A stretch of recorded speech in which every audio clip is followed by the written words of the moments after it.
Hey, what's up TCM?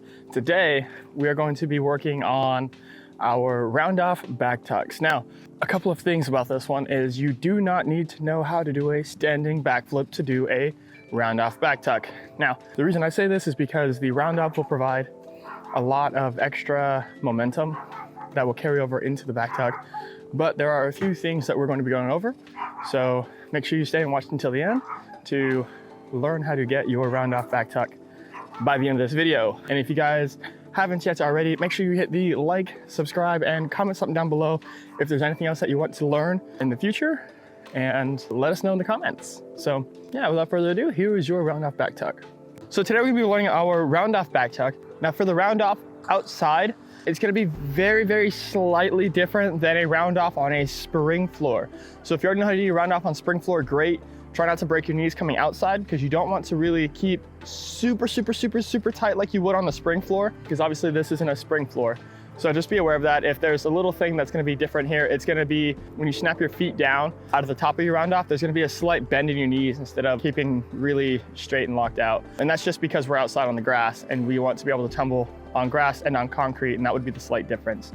Now, as far as the round off itself, you're going to be going shoulders to your ears, not being able to see your ears basically the entire time. Big lunge, and you want to have a straight line from your fingertips all the way down to your heels. So it should look a bit like this through here. A straight line from my fingertips all the way down to my foot.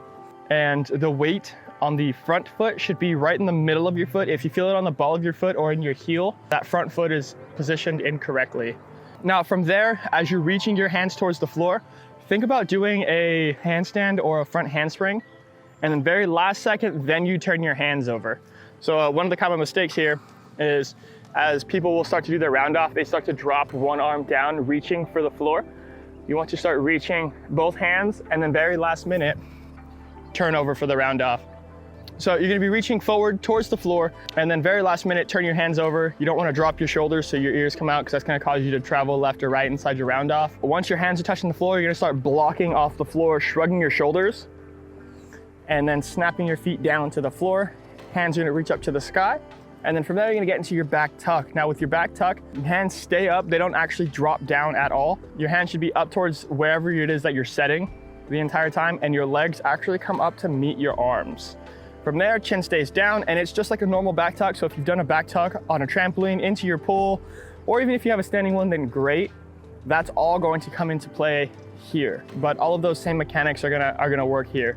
So it's just curling the hips, pulling everything upwards towards your arms, and then pulling it over from there. Now for the landing, you're just spotting the floor and trying not to die. And it's as easy as that.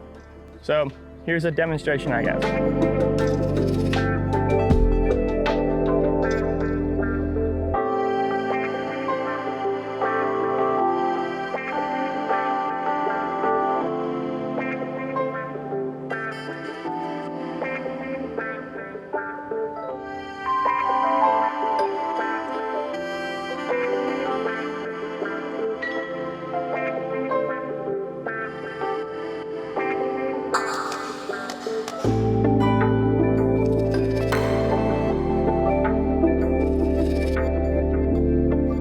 All right, so that's the basics of a round off back tuck. A couple of things that I should mention before you start going to do yours, or even if you're still here in this video, is to, one, the stronger your run and the stronger your leg drive, then the better your round off and your back tuck will be, which is honestly something that I'm still working on, is a stronger run and a stronger leg kick.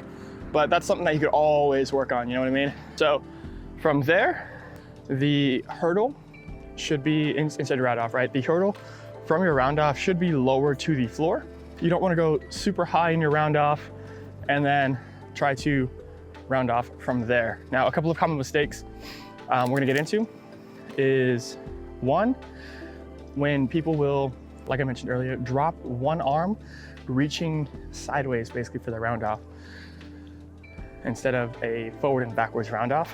That is one common mistake. The only way to correct that is to conscious correction. So, I mean, there are a few things that you can do. You can like tie a band around your triceps, around your forehead, and literally like tape all of this together. Another common mistake is bent arms. Now, this isn't a terrible thing if you are outside because it kind of saves your shoulders and your elbows from a lot of impact. Just be aware that if you are bending your arms, you're going to need to be a little bit stronger. Power tumblers tend to do this, but they are also power tumblers for a reason. Another common mistake is the crossing of your legs and your ankles. Now, what I mean by this is as you are running, your legs literally go like this and they cross, instead of keeping it in a straight line. This is, yet again, another one that I am struggling with, but bad habits from a long time ago.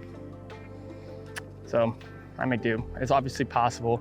Just know that it's gonna be a bit harder to do higher level skills or to get things the way that you want them to with these common mistakes going on. So now the last common mistake that I am going to get into is not snapping down your feet from the top of your round off when you're upside down. This is the biggest common mistake because even I, like up until like a few weeks ago, I wasn't snapping my feet down like I thought I was. So I guess you could say that the common mistake isn't snapping your feet down, but not snapping your feet down hard enough and reaching up to the sky, because that's gonna really set your round off back tuck up for success. So that's pretty much what I got for you. Be sure to avoid those pitfalls.